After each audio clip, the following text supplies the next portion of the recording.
Так, до вашої уваги отакий от Nissan Leaf. Має він одну проблемку. Отут от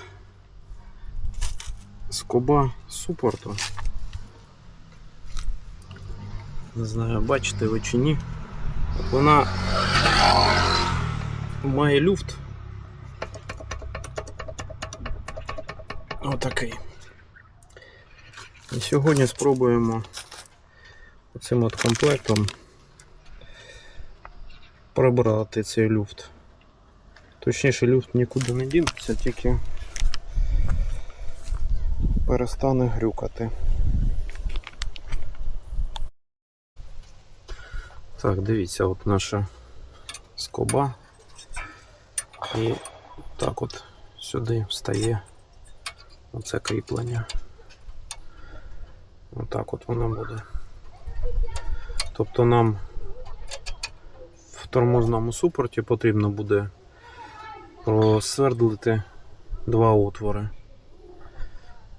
Свердло я взяв троєчку, тут у нас приблизно 2,8. Отак от.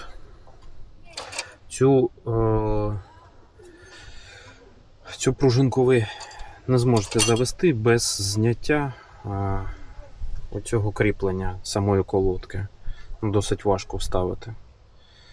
Тому майте на увазі це.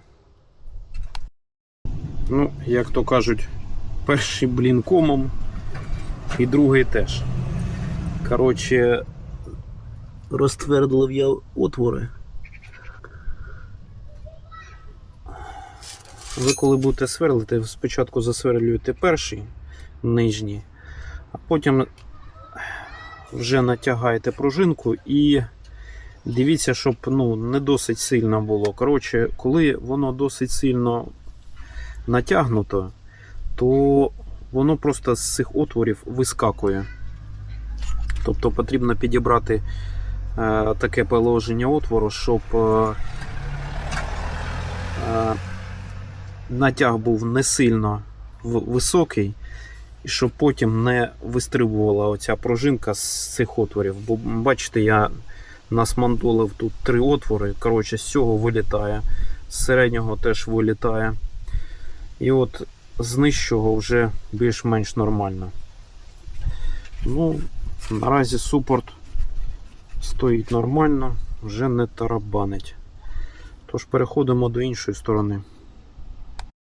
Також от дивіться, хотів би попередити, оця от пружинка, як бачите, цей крючок, він йде загнутий не під 90 градусів, а десь 87-86.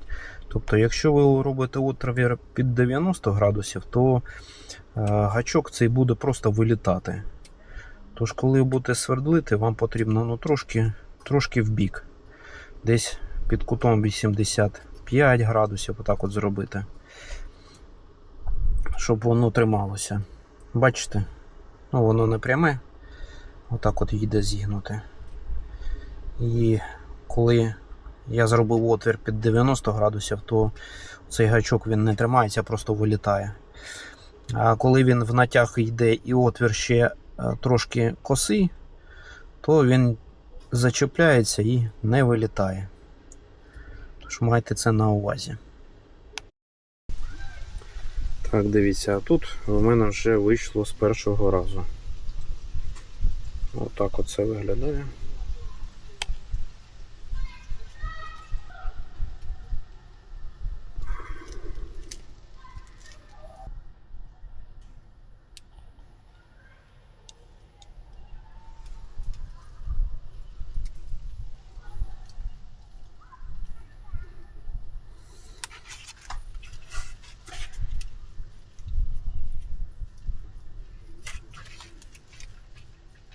Не знаю, подивимося, як воно буде себе вести.